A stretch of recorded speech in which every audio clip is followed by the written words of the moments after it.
சிறகடிக்க ஆசை சீரியல்ல அப்கமிங்ல என்ன நடக்க போகுது அப்படின்னு பாத்தீங்கன்னா, இப்ப நம்ம ரவி ஹோட்டல் முதலாளி பொண்ண தூக்கிக்கிட்டு வர்றப்ப, நம்ம ஸ்ருதி பார்த்துட்டு அப்படியே அங்க இருந்து கோவிச்சுக்கிட்டு போயிட்டாங்க. அதுக்கப்புறம் இங்க வெட்டிங் ஆனிவர்சரி நடந்துகிட்டு இருக்கு. ஆனா பொண்ண காணோம். சோ இப்ப வந்து பாத்தீங்கன்னா, ஸ்ருதியோட அம்மா, அப்பா வந்து பாத்தீங்கன்னா பிரச்சனை பண்ண ஆரம்பிக்கிறாங்க. எங்க என்னோட பொண்ணு? வெட்டிங் ஆனிவர்சரி தானே இன்னைக்கு. எங்க போயிட்டா? அவளுக்கும் உனக்கும் தானே வெட்டிங் ஆனிவர்சரி. எங்க அப்படின்னு வந்து ரவி கிட்ட கேள்வி மேல கேள்வியா கேட்டுக்கிட்டு இருக்கிறாங்க. இங்க முத்துவும் மீனாவும் போயிட்டு ஸ்ருதிய அவங்க வேலை செய்யற அந்த டப்பிங் ஸ்டுடியோவுக்கே போய் தேடி பார்க்கறாங்க. அங்க வரவே இல்ல அப்படின்னு சொல்லிடுறாங்க.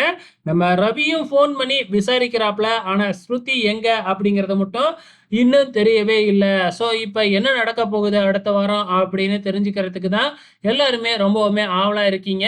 சோ கண்டிப்பா ஸ்ருதி வரத்தான் போறாங்க. சோ ஏதாச்சும் ஒரு சர்ப்ரைஸ் இருக்கத்தான் போகுது. பொறுத்திருந்து பார்க்கலாம்.